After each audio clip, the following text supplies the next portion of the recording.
ole ama sign clear tu le ngai thatu zong zong ten zawa hin si bai ka buk le vek chuwa hi tun chuma chuan video kan ti chwa ve ngai me lo icon kan new icon pakhat na hau tu tai te ani hen zo face lama voice filing lama an hun man na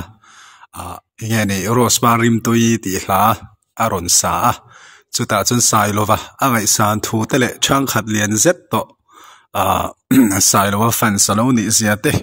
tin ama azai tur te po azam thu te le na nge ni hu phur thu te po asoyani ti mai te ang ani te hi ril ru te hi cha ti hi chianga tin ke po ka support khop maya icon ani hi avan fu chiang te lu lem katia tin sai lova yan ros te po ape he ni he tilai hianin chuta chuanin tun chuma hian video kan ngai thau don ani sai lova hi aza kati he maya heti tak maya kan zai thiam te enge ni support la chang a hria te mo heng song song a hianin sai lova hi aza in thil tha ti na chang van sete lu lem thil na chang a hria katia so wa chon voini a hian sai lawa chuanom tak zet a fak tak zet ani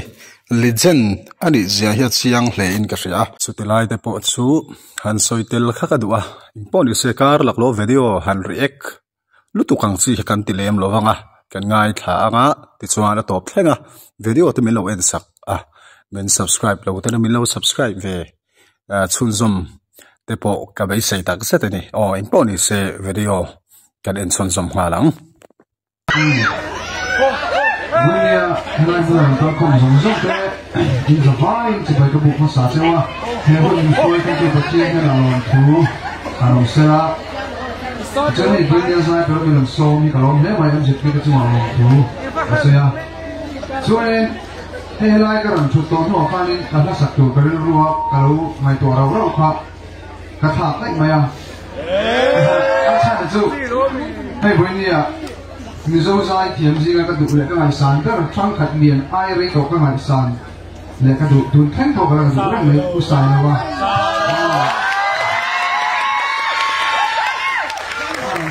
ma bu ni a ka re no du ke ka huwa ka lom le ma ya ani ma kan sai du ri ka sam le le ma ya chuan ye ros paring tu bi fiala Jadi ani nak saya nak alu sakto, mau tak alu sakto tu ani bangkain ani ma alu sakto tu ani sakto mereka mereka dua minum dekin mereka result saya dua, sesuai dengan cuaca dan air ini, pun kalau dua mereka sangat mereka ani lapa apa, ani pun ya mereka sebenarnya ya beri kata soalnya cinta tak ada dua ni kita kan saya, boleh asyik minum sampai dua dulu. Tại đây số đấy